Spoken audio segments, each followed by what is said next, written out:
The draft dodgers are back, and today it's time to talk about the quarterback position. Let's start the show.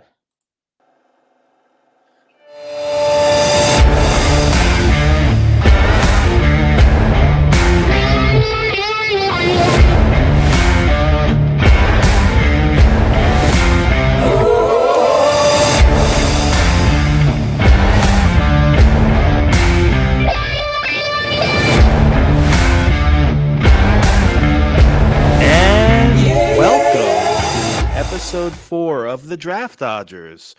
I'm Dom C of Project Prospect, and with me, as always, we have Tigo from Talking Jets with Tigo. Tigo, how are you, my friend? I am doing very good today. Dom, I'm so excited to be talking one of my favorite positions to evaluate every year, the quarterbacks. Yeah, it's about time. Like I said, we started getting into these really quick, low-level deep dives into some of our favorite guys. Obviously, it's only November. These rankings are going to change, but it's good to talk about them, get our feelings out there, and get the names out to the masses. Let them know who they are, what to expect, so on and so forth. The good, the bad, the ugly, and then me and you can rumble a little bit and talk about why my rankings are right and why yours are wrong. I was going to say the same thing. Your rankings are wildly incorrect, as we've seen in previous years, because no one believed in Sam Howell like I did, and I seem to have been right. Today's not the day to say that after Sam Look, Howell's putrid performance against the Giants, but I digress. That offensive line can't stop a beach ball, and what are you supposed to do about that? Yeah. So, before we get into the quarterbacks, I think it's suffice to say, this quarterback class has probably the most juice in it since I don't know since the Sam Darnold draft, since the Josh Allen draft, or the Trevor Lawrence draft. Even though that draft class has not seemed to work out right. I mean, Trevor's been decent, shows that he could probably be a legitimate franchise cornerstone quarterback. And then we all know what Zach is, and we all know what Trey Lance is, and we still don't know what Justin Fields is, and we don't want anything to do with what Mac Jones is. So there's some names in this class that I think are going to rival one of some of the stronger classes in the past couple of years. What say you, man? I think this is the strongest class I've ever seen, because there are guys, I think you and I are going to, like, as we break down this quarterback group more and more as we get closer to the draft, this is the first time in all of my time evaluating quarterbacks where I've legitimately given guys second round grades. I don't believe in the second round quarterback, right? From a general perspective. But this class has guys that are like, okay, this guy isn't a first round pick. But you know what? This guy isn't a third round pick either. Am I about to give this quarterback a second round pick? And yeah, I have a lot of guys that I look at and I go, man, if you take this quarterback in the second round, that's a really, really good value. And it keeps going. This is the class where I feel so comfortable in some of these third round quarterbacks, these fourth round quarterbacks. Like, there are so many guys that are going to slip by the wayside that we're not going to talk about. And like a great one, I think, is Jordan Travis. I really feel sorry for him and what happened this past weekend. Ooh, yeah. You know what I mean? But it's one of those things of like, dude, he's going to go late if he goes at all. And he might like be some UDFA that some team picks up. And it's just like, dude, I had a fourth round grade on Jordan Travis before the injury. And it's one of those things where like this class has so much juice. Yeah. We definitely know. Go ahead. I was going to say there's definitely some names that I think will be better pros than they have been in college. And there's going to be some names that are guys like, we look at this past year, guys like Aiden O'Connell, who was, a fourth round draft pick, who was, kind of that third or fourth tier. You thought maybe he'd be a serviceable backup, and maybe that's all he becomes. But, there's guys of that level that but better, right? There's guys that are probably going to come into this league and they're going to earn a spot on the 53-man roster, probably as a backup. But, if push comes to shove with some development in a couple years, they might turn out to be, some good names. One guy I'll mention like that, because I know we're not going to talk about him today too much, is a guy like Spencer Rattler, right? Yeah. He's a little bit older of a prospect, bounce around a bunch, but he has a chance to come in and make some noise. Do I ever think he's going to be an elite starting quarterback? I'm not comfortable enough to say that right now, but I think he'll be a guy that is definitely day 2, day 3 draft worthy that will make a 53-man roster. There's a bunch of those guys. There's just a slew of those guys, but more so are the guys at the top, and that's what we're going to talk about today. So why don't I Real go quick ahead? before we get to that, I Sure. just want to mention, I think that building on what you said, I think a lot of these guys are the type of guys that I would feel comfortable saying that they're going to make a 53-man roster. They're going to start off as backups, and they have the potential to where, depending on your team, right? I'm not saying that like Joe Burrow is going to lose his job, but they have the potential to be like, if you go to the Raiders and let's say they do decide to stick it out with Aiden O'Connell, if he goes down with an injury, that guy that's coming in to replace him that might be taken in the 3rd or the 4th round might never give that job back. If Kirk Cousins goes to, Atlanta like we're expecting, and they take another 3rd round quarterback because we know Desmond Ritter ain't it, and you go, okay, whatever. This is a little bit hyperbolic. I don't think they'll do that. But again, it's one of those guys where like, dude, if Kirk Cousins goes down, he might never give that quarterback position job back. And I think that this class is filled with those guys who have that level of potential. Yeah. Listen, there's guys in this class that I like a whole heck of a lot more than the Aiden O'Connells of the world. And like I said, if he can be a 4th round draft pick, I see a lot of late day 2, early day 3 guys in this class. So why don't we go ahead and show, the top 5 that we got here, and boom, here we go. And we'll start off with you. You have right now, as of November, whatever today is, the 19th. You have Drake May as your QB1, Caleb Williams as your QB2, Bo Nix, Michael Penix, and JJ McCarthy. And I have just about the same names, maybe a little bit of different order, but with one exception, I do have Carson Beck in there as my QB3 right now. A guy who just has really shown me a lot this year. Again, and a guy I'm really, really starting to warm up on as if he decides to come out as a surefire round 1 selection. But I digress, because this class is headed by 2 studs, right? In Caleb Williams and Drake May. So I'll defer to you. Talk to me about your number 1. Talk to me about Drake May. So I know a lot of people going into this draft and going into this process have been told Caleb Williams, Caleb Williams, Caleb Williams, Caleb Williams, Caleb Williams. And I get it. I totally understand why. And Dom will go into a deeper dive when he talks about why he has Caleb Williams. And I love the arm angle and the arm talent and the ability to work outside of structure and all of that. But I've seen that quarterback before. I've seen that guy who excels out of structure before. And unfortunately, he wears number 2 for my team. I'm not saying that Caleb is Zach. I'm not trying to say that, because I think Caleb Williams is a much better prospect. I have a higher grade on Caleb Williams than I did on Zach Wilson. But how much of his success is a product of the system that is USC being a top program in the nation? And when I look at Drake May, and let's just talk his size, 6'4", 230 pounds. The guy's a giant, right? Which is just, I love that about him. I love his size profile. And then you add on to the fact that he has a fastball, a curveball, a sinker, a slider. He can throw with touch, and he can make every throw on the field whenever you want him to.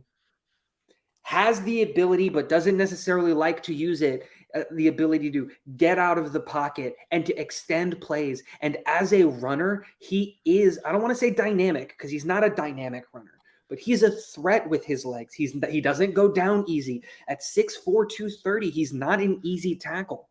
Mm. And so when I look at him, I look at Drake May, and what do I see out of Drake May? I see a safer version of Josh Allen. I hate comps. I'm not trying to say he's Josh Allen because I don't think he has that Josh Allen arm. But Josh Allen is a gunslinger, right? And he's trying to throw the ball at 106 miles an hour everywhere up the field, and he's trying to spread it out, and he's just trying to do it with raw power, and then he's got his legs to back him up. Drake May is the guy who can do all of those things, take 7 miles per hour off of his fastball, but he's got a much better arsenal, in my opinion. He's got he can put it in touch. He can put it between two linebackers. He can put it over the linebacker, but underneath the safety. He knows how to go out there and diagnose a defense and zone. And that was my biggest question with him from last year into this year. Can he be better when his first read isn't open? And he's showed me that this year. He showed me this ability to just go out there and make every throw on the field, put the team on his back, and just no matter what, put his team in a position to be in games and more likely and more often than not win games. And so the way that I look at it and the way that I have them ranked this way is Drake May seems to me like a prospect that can go and work at the NFL level regardless of the system that he's put in. Right? He can, in my opinion, go to a dumpster fire of an organization that's going to be picking in the top of the draft and be a catalyst for the change and the rebuild in that system. Where when I look at Caleb Williams, while I love the athleticism, while I love everything that he does, I think he is very, very system dependent. And I think that if he goes to a team that can't surround him with the talent quickly enough or protect him quickly enough or give him the weapons quickly enough, that he will struggle mightily. And that's why I have them that way. Drake May is Yeah. one. Yeah, and listen, Drake May as QB1 in this class is something that's gaining a little bit of speed in the in the draft circles and the people who kind of dive into this prospect stuff. Some of it might be, and I don't think this is you, so don't take it to heart, but some of it might be a little bit more of a casual take because I think it's the the fun or the easy way to be the antagonist. Yeah, get clicks. Yeah, and listen, I think what you said and what Drake May shows is, he's like you said, 6'4", 230. I mean, he's got the build. The arm talent is bananas. I'd like to see him get through. He seems sometimes to struggle in comprehending defenses or getting through his progressions, and and kind of relies a little bit more on that, or that ridiculous arm talent. He can make any throw in the book. He hit, he can, with relative ease, very, again, and not trying to throw comps out there, but very Justin Herbert-esque in what he does, both, from, with his arm and with his legs. He definitely is a guy that I think would be better suited to play in context within the pocket and just let his arm talent, just rip through. The accuracy definitely dips when he's outside the pocket, when he's rolling out, so on and so forth. So, it, and there has been times where, you watch him and you just be like, what was he thinking? What was he seeing? Why did he make that throw? He does still throw some of those bonehead young player mistakes up there, but like I said, the talent is undeniable, the talent is unquestionable, and that especially at the college level, that does win out. How that translates to the NFL, it's worked pretty good for Justin Herbert. If I'm going to continue to use him as a comp, it's worked, pretty dang well. Do I think he's at the level that Justin Herbert was when he came into the league? No, I don't. Do I think he can get there? Yeah. I mean, the proof is in the pudding. Like I said, he's got traits out the wazoo. And what I like about Drake May, even probably a little bit more so than Caleb Williams, is, he's got that perfect blend of traits and production, right? Yep. He's got the perfect blend of everything that you're looking for, every box that you want to check off in regards to the traits that make up a good quarterback, and the production to back it up. Does he have some work to do? Yeah, he does, but I think it goes without saying he's going to be he's gonna be off the board in the top 5. And Yep. and you can argue whoever's picking at 1 and 2 that the 2 quarterbacks that we're going to talk about first are the 2 guys that are going to be heard their names called off the board first. But I digress. Right now I'm still on Camp Caleb. I'm still in Camp Caleb as the best quarterback in this class. And it's going to probably take a lot to get me off of that. Listen, Caleb Williams, you talked about, is he a product of the system at USC? Well, guess what? He did at Oklahoma too. Now, granted, the same coaching staff and same offense, and there's nothing special to it. I mean, their playbook is literally 4 plays. They run some form from different formations. They run a 4 verts. They run an RPO. They run a drive concept or a flood concept where everything's going to one side or the other, and they got a screen package, right? And everything. And Caleb Williams knows this offense, inside and out. I don't think that there's a guy who I've watched that combines that overall like ridiculous arm talent and a unique level of athleticism as Caleb Williams provides each and every day. Like they talk about there, and I don't think there's any argument to this. Like, off platform, he does his best work. Like he is 3 notches above anybody on the off platform stuff. Pressure doesn't seem to phase him. He can get, he gets around it. He's just a pure athlete with a bazooka for an arm. I think that he shows even the instincts and good, not only strong arm, but like he understands when to kind of tone it down and take something off of it. He can fit it into tight windows. He throws receivers open. And like I said, he has this unique, uncanny ability to just extend and create under the craziest of circumstances. And for that, for that, especially in the league like the NFL is right now, I think there's something to be said that guys like that do very, very well. He's got the moxie, that the big lights aren't going to scare him any. And there's no throw on the field that Caleb Williams can't make. Now I will say this, forget about USC's record this year, because I don't think that all falls on Caleb Williams. A lot of it falls on the porous defense that they have as well. But I digress.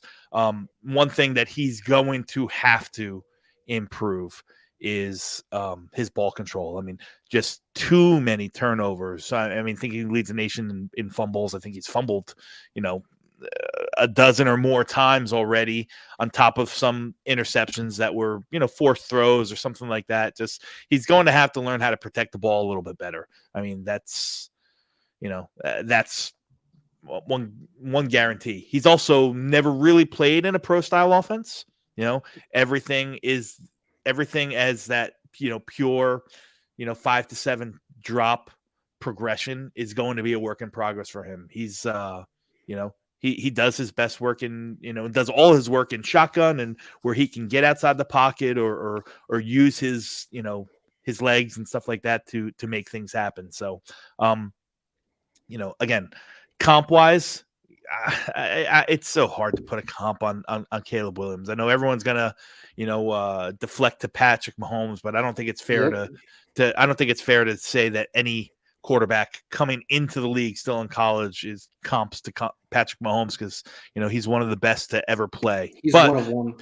the play style is very Mahomes-esque. right? Now, if he can execute it at the NFL level like Mahomes does, that's yet to be seen. So Every offensive coordinator, including myself, if I was an offensive coordinator, would look at the traits of Caleb Williams and think, man, maybe I can fix that.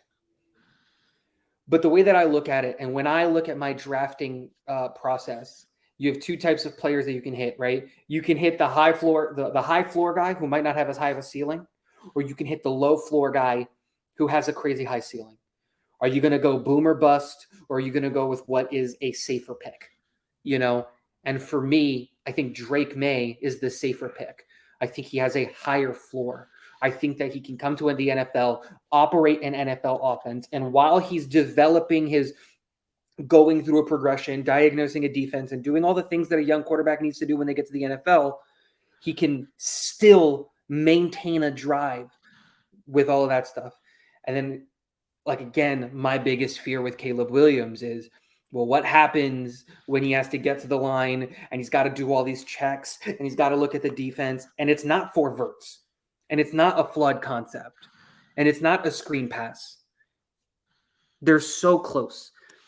But I give the edge to Drake because I think he has a much higher floor. And when I look at these two, I go back to the Trevor Lawrence, Zach Wilson draft. And I go to, do you take the guy who's a safe prospect, or do you take the guy who could theoretically be the best quarterback in the NFL or the worst quarterback in the NFL? And yeah, can you well, develop him? I hear what you're saying, but I think that comparison is a little unfair because I don't think that there was anybody that would have taken, maybe other than Chris Sims, that had Zach Wilson over Trevor Lawrence. Because I also think Drake May is a better prospect than Trevor Lawrence, in my opinion.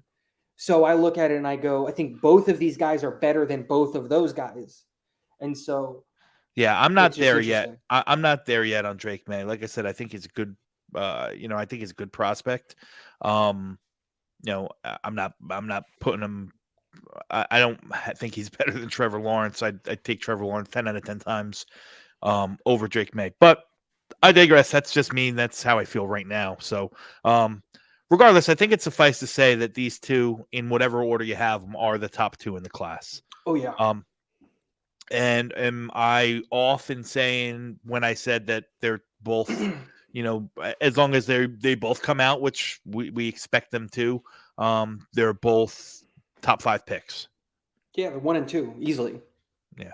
Yeah, I top 3 picks. I'd say they're going to be somewhere in the top 3 picks, depending on who's picking where or what trades happen, which we know this has. So, let's get into your next guy then, and in Bo Nix, the Oregon phenom. Talk to me about Bo Nix and where does he fall in that kind of tier? Where do you see him? Do you think he's a deadlock for the first round, so on and so forth? I have Bo Nix as whatever team wants a quarterback after like 7 or 8, take Bo Nix. And like you need him to start, right? You need a quarterback to come in and start and run your offense immediately. Mm-hmm. Bo Nix is your guy. You take him. And I think he can go anywhere from like 8, and I think the latest he goes is 16 in my eyes. The development and the growth that we've seen or that I've seen out of Bo Nix, like obviously we have the freshman year at Auburn and then the steady failing of the Auburn program, and he's a part of that, right? He wasn't able to elevate that program, and you see that, and then he goes to Oregon, a much better built program, a much better built team, and he starts lighting it up again, and now he's back in the conversation for a first round pick. And the thing that I love about Bo Nix is not just the crazy arm talent, because he does have crazy arm talent, but that he is truly a dual threat quarterback. Not only can he sling it and hit every throw that you need him to do and go through his progressions and just command a huddle and just command an offense, especially being an older prospect at 24. Mm-hmm. So I love this kid. I really, really love his athleticism, his arm talent, just everything about him. And if we could Men in Black pen erase some of those Auburn years, I think we're talking about another top 10 pick, but I can't unsee some of that. Yeah, I see. My take on Knicks is a little bit different. I don't disagree with you in regards to what he can offer as a dual threat quarterback. The athleticism is there and evident. What he can do outside the pocket, it's there and evident. He can finds those running lanes, and when the pocket breaks down, he's always dangerous. Um, so I don't know if he's got the ability to come in and step in day one and be able to play adequate NFL caliber football. I'm Interesting. not saying he's not that he won't get there, which is why I have him. As of right now, again, I know it's still really early, but he's one of those guys who could go in the first. I think could go in the first round. Maybe one of those teams want to trade up and get the 5th-year option on a guy, so they might trade up into the into the low 20s or so on and so forth. But there's a couple factors that I think work against them. Compared to some of the other guys in this draft class, he doesn't have the same arm talent as he doesn't have the same arm talent as Caleb Williams. He doesn't have the same arm talent as Drake May. He doesn't have the same arm talent as Michael Penix or Carson Beck either. It's adequate. It's good. But it's just not the same. I think he's still very raw. I question, you see sometimes, and it's hard to see now because the Oregon offense is something that's an anomaly, but I also question how much of Knicks's play is based, as a product of his environment, right? He's got a very, they run a very, high flying, fast, unique offense in college with a lot of speed on the field, which is great. But how much of that is is kind of boosting what Bo Nix really does. I think he lacks a little bit of pocket awareness. I think at times his mechanics, are really less than desirable. I don't know if he comes in right away and he's a day one starter. Could he be there? Yes, but I still need to see a little bit more from him. Statistics are what they are, and he's putting up numbers, as good, if not better than anyone in the country right now. Right. But I still think that he's very raw. You talked about Tigo, you talked about his dual threat ability. I'm not comparing the two 1-to-1, but when you talk dual threat quarterbacks, you brought up Lamar. Talk about last year's draft, Anthony Richardson. Yep. Is he comparable to what Anthony Richardson is as a quarterback in regard to his dual threat ability?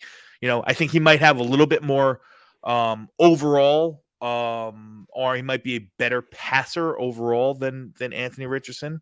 But I think Anthony Richardson has a little bit more in regards to the athletic side of his game than Bo Nix.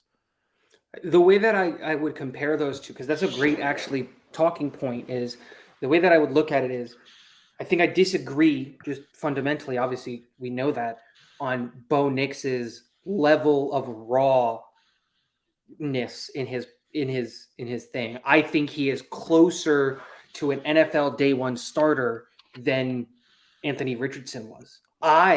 When the Colts drafted him, I was like, this is great because they can sit him and they can play Gardner Minshew, because I loved Anthony Richardson, but he was truly the definition of a truly raw prospect. Mm-hmm. He just hasn't played enough football. And he's got crazy athleticism and he's got crazy arm talent, but he just hasn't played enough football. Yeah, well, Anthony Richardson had what, like a 55% complete career completion percentage at Florida in college, and like I said, he only did it for really, really 1 year, and that earned him the number 4 overall pick. So maybe there's some truth to what you're saying in regards to teams are going to kind of look for that athletic ability that Bo Nix offers. Like I said, I just don't see as a quarterback right now. It's not all there for me. Could it get there or will it get there? I don't know.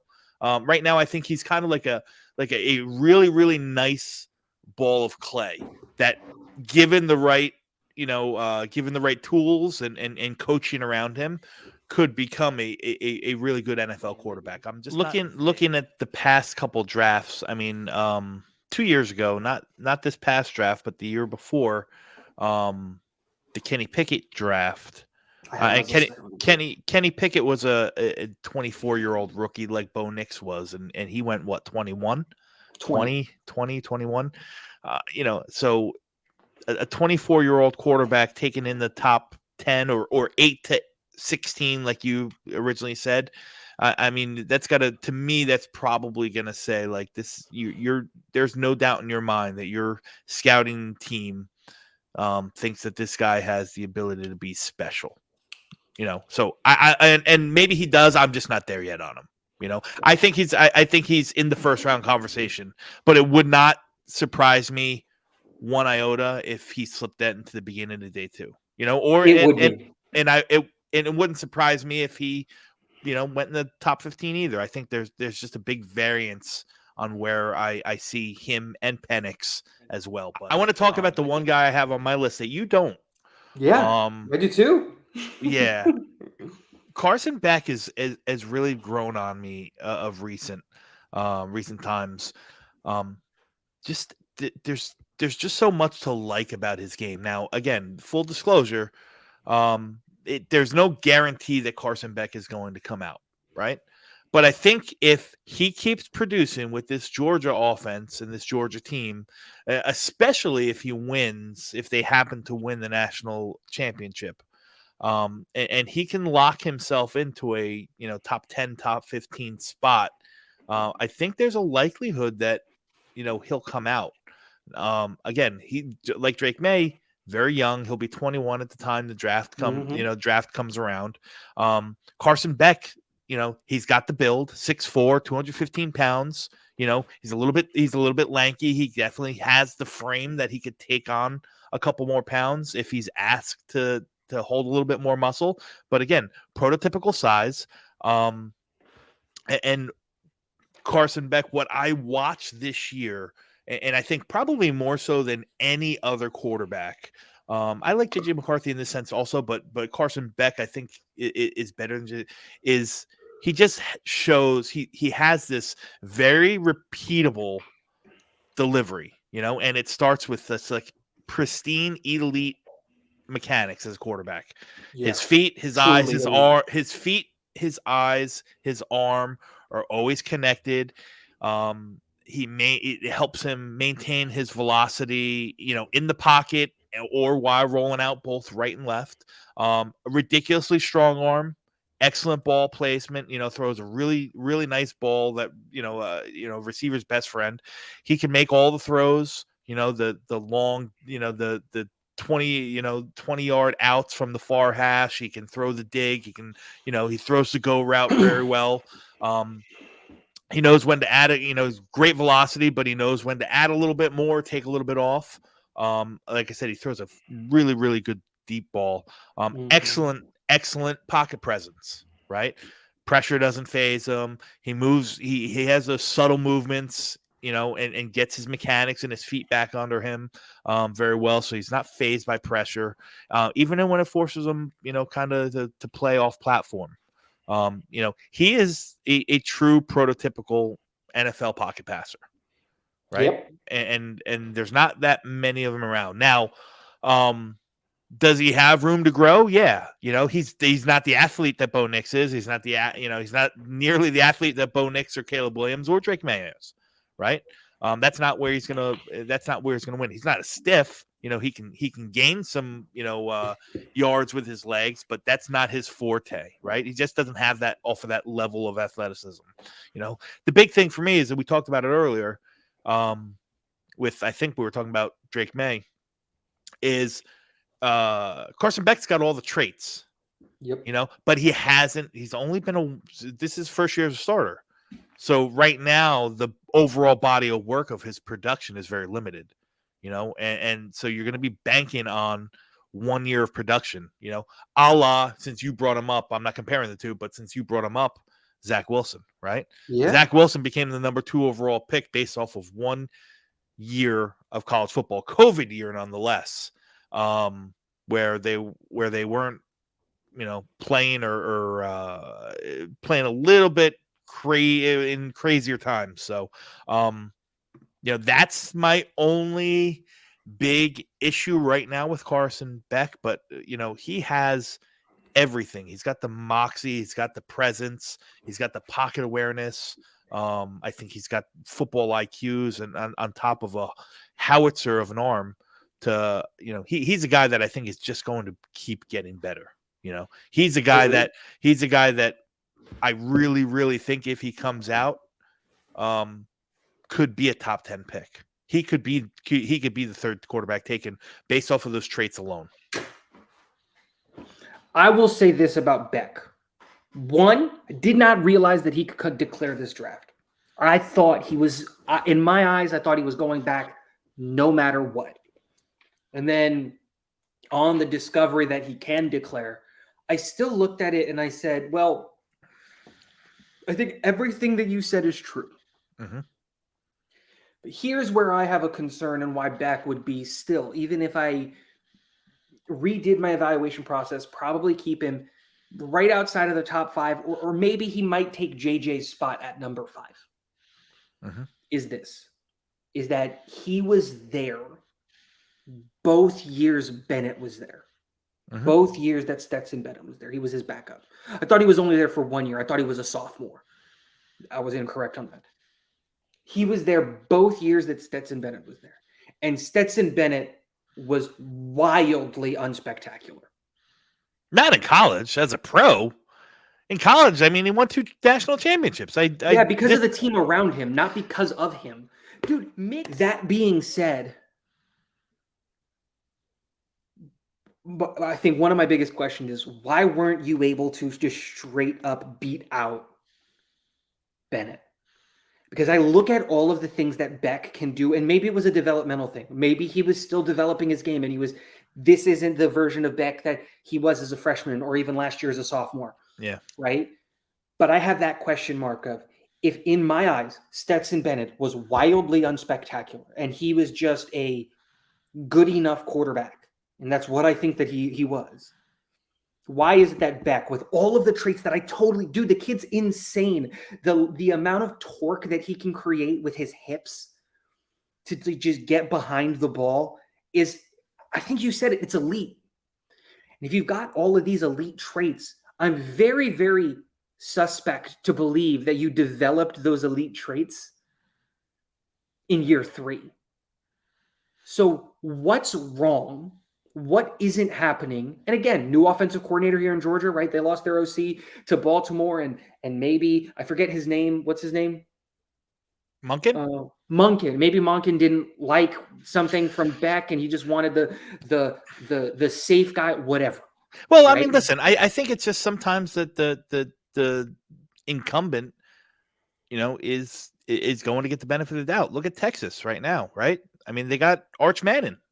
Right, and Arch isn't ready. He's playing, or he's redshirting, or not playing behind Quinn Ewers. When Quinn Ewers couldn't win the job from whoever was at Ohio State before him. So I think that that plays a part, because he couldn't beat out Stetson Bennett as a true freshman. I don't think that's. I'm not even talking about it as a true freshman. I'm talking about last year. Yeah. But that's besides the point. That is something that weighs on my mind. But I think the bigger thing that I'm more concerned about is age and playing time. If he was 21 with 3 years of starting experience, yeah, I'd love this kid. Yeah. Right? And I think this is where the difference between Zach and Beck comes into play, like Wilson and Beck, is, well, while Zach Wilson did only come into the first round because of 1 year of performance, like Beck would be if he did declare, at least we had the first 2 years of tape, and it wasn't spectacular tape, but at least he played for 2 years against college teams. And while he was, again, wildly unspectacular in those first 2 years, we saw him play and doing all of those things. So, one, I don't think he declares. I don't think he should. Listen, that's a fair argument, and he might go back to college, and this whole conversation might be moot.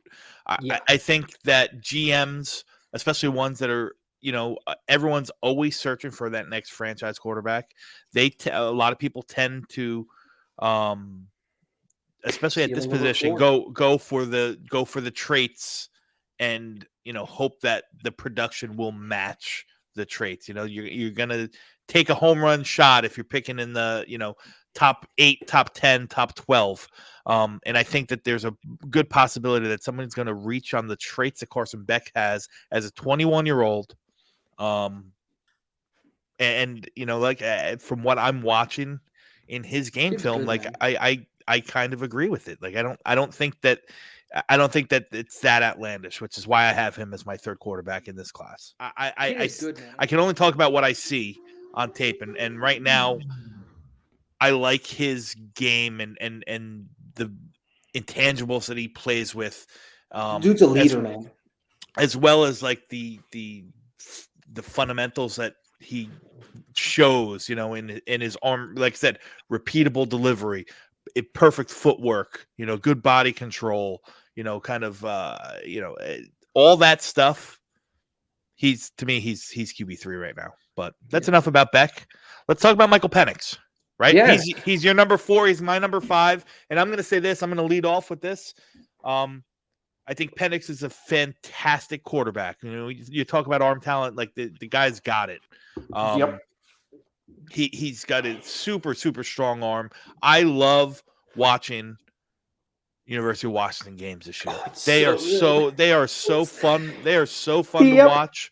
So fun to watch. And because they're Pac-10 and because they're on so late, those are like a lot of the games that I get to actually sit down and really watch real time. And so I've seen a lot of Michael Penix this year. He elevates the people around him. Yep. He's got a great receiving core back there. He's got a good running back. He's got probably two offensive line prospects that are going to get drafted in days 1 and 2. So they got a good team, but he makes them better. Michael Penix is, to me, he would absolutely be quarterback 3 if it wasn't, the fact that, listen, here's the reality, is that he's going to be a 24-and-a-half-year-old draft prospect who's played 6 years of college and didn't break out, until later in his collegiate career as well. He struggled the first couple years. On top of that, he has a major injury flag, right? Major injury 4 flag. season-ending injuries. Yeah.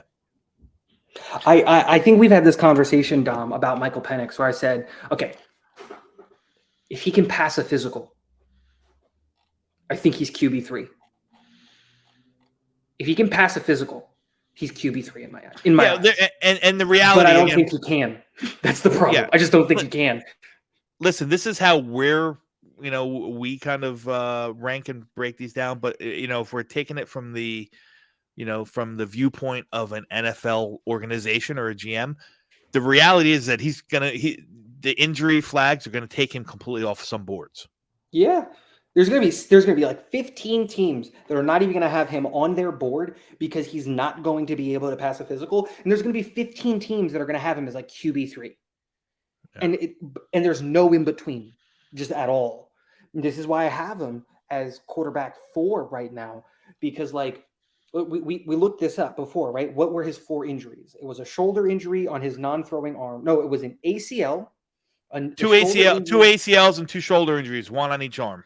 Yeah, and it's the same ACL. So he's a twice repaired ACL and a shoulder injury in both shoulders.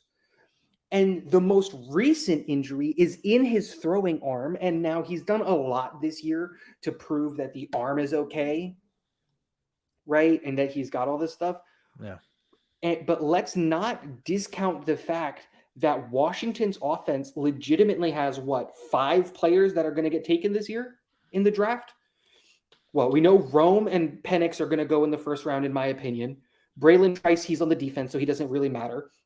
Troy Fatanu, the tackle, he's climbing up boards, and he might sneak into the bottom of the first. Jalen Polk is going to get drafted. Jalen McMillan might get drafted. A lot of Jalen's, like a lot of these Washington kids are going to get drafted. So this is where I have a really hard time with Michael Penix, because all of the things that you said are absolutely true. Does he elevate the offense in Washington? Absolutely. Did he help put guys like Odunze and Polk and all of these guys on a bigger platform than they were before? Absolutely.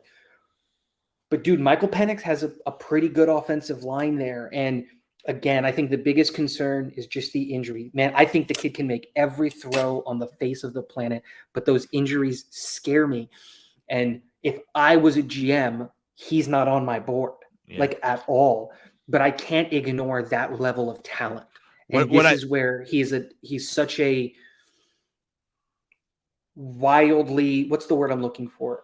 Polarizing prospect. Yeah. Because he's either on your board or he's off your board. Well, I think, like I said, I think his game, speaking for just his game, is NFL legit. You know, he's NFL a ready. quick processor. He gets, you know, he makes decisions, you know, very quickly. He can get through his progressions. You know, we talked about his arm talent. That, you know, that's insane in itself. Sneaky athletic. He's got everything that you want in an NFL quarterback. You know, he's got adequate size. You know, but like I said, can he withstand? He hasn't been hurt this year, and this is the best year. I mean, Christ, he's right up there with Bo Nix and Jaden Daniels for the Heisman, Heisman kind of front runner. So, yeah. 6 years of college experience, obviously, because of dude's played a ton of football, but can he stay healthy? Man, it's such I love the Michael Penix conversation, because he's such a wildly spectacular prospect, and it's just I have no idea how to grade him properly. I think people fall in love with the hot name, and he just happens to be one of the hot names this year. You know, now, like I said, I think he's really good. His game's really good. Do I think he's a deadlock first rounder? I still don't. I know a lot of people will argue that, but I just don't. I don't think that he's a deadlock first round pick. I think some team takes like the Vikings. If the Vikings keep winning games, they'll be there at like 20 something. Like, I don't think they win a playoff game, but I think they can make the playoffs.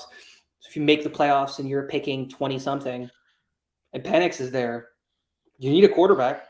Well, listen, there's tons of quarterbacks to talk about. Go ahead. Before we end, I want to ask one question and then we're done. Who's the quarterback that you went into this year who was outside of your top 7, top 5, whatever? You didn't have a first round grade, so you didn't really pay attention to him. And maybe they're not a first round grade, but is flying up your board, is a guy that is impressing you more than you expected.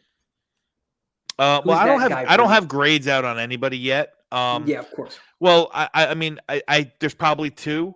One guy, because I just didn't know a lot about him, and I really enjoyed watching him so far, was Shedeur Sanders. I mean, I think he's a really talented kid, and I think I mean, I know he's not going to come out this year, but he's been a fun watch. But the quarterback that's really impressed me, based on his production this year that I've watched a lot of film on, is Tulane quarterback Michael Pratt. That's the one for me too. I love Michael. Listen, he's a lot better than I ever expected. There's not a lot that he doesn't do well. I think he commands the offense. He throws a really, really nice ball too, a real friendly receiver ball. And I think he doesn't have the arm strength of some of these guys, and I don't probably think you'll hear his name on day 1 or 2, but he's a guy that, again, referring back to the beginning of the episode where we talked about that Aiden O'Connell trait. Like, I could see Michael Pratt fall in that range where he's a 4th, 5th rounder, forced into duty, and he's going to turn some heads. He's a guy that will probably be a better pro than he was college quarterback. And he's going to be at in Mobile for the Senior Bowl, which I'm super psyched to see him live and really, really get a bird's eye view of him. Michael Pratt, I wanted you to mention his name just so that I could say he is, when I was evaluating my quarterbacks, he's the guy that made me rethink my process. I was like, dude, he's not a first-round pick. But I would take Pratt in the second. I don't know about that.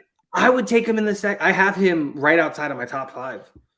I have him right outside of my top 5. He's probably like it's probably 7 or 8. Yeah. In my book, and like he's a guy that I didn't expect much from this year, and he just shot up my board. And another one for me would be Jaden Daniels. I did not expect to like Jaden Daniels as much as I like Jaden Daniels. And he's another guy where I go, I wouldn't take him in the first. But if you need a quarterback and you got to pick in the second round, Jaden Daniels is that extreme athlete, similar a la Anthony Richardson, that he's going to be an enigma. I don't know if he's got the makeup to play high level quarterback at the next level. So he hasn't been my favorite. I mean, you watch him just single handedly win games, on his athletic ability alone. But I think right now he's more athlete than he is quarterback. But that I agree. Listen, those guys end up working out well. I thought the same Lamar Jackson, and he's doing just fine. He's in the MVP conversation this year, which is insane. Yeah, should be at least. So before we wrap up, Tigo, tell everyone where they can find you and what you got going on and all that good stuff. So as you guys can see, I'm not at home. That's why it looks weird. But when I get back, we're going to be pumping out a ton more content and all that stuff. We finally got the baby schedule figured out. So if you want to watch some Jets content and all that stuff, Talking Jets with Tigo, that's where you can do it. Go hit the subscribe button. Jets with Tigo on Twitter or X or whatever we're calling it nowadays. But just get connected. I love talking. We don't have to talk Jets. I like following all 32 NFL teams. So if you got a question, shoot it my way. If you want to just talk, let me know. I love talking football.